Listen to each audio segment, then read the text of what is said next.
and enjoy the rest of the show. May naman kung pwede na kay Nathan, may you see. Ayan, yung mga mag-uwet. Salamat lang natin si Kuya.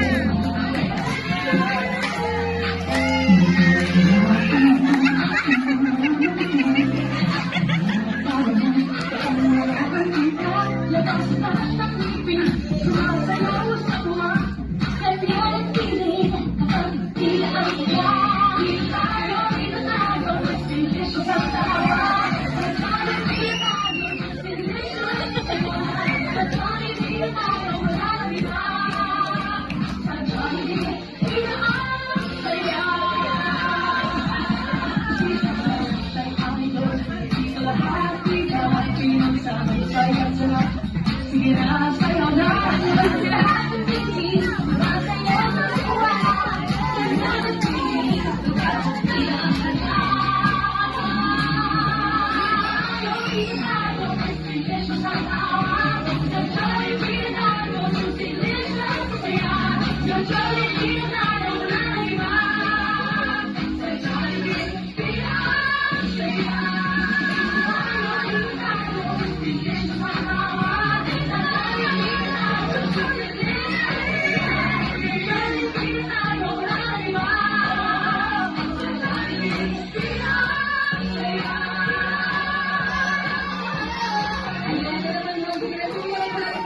Palakpakan si Ate Emily, Kuya.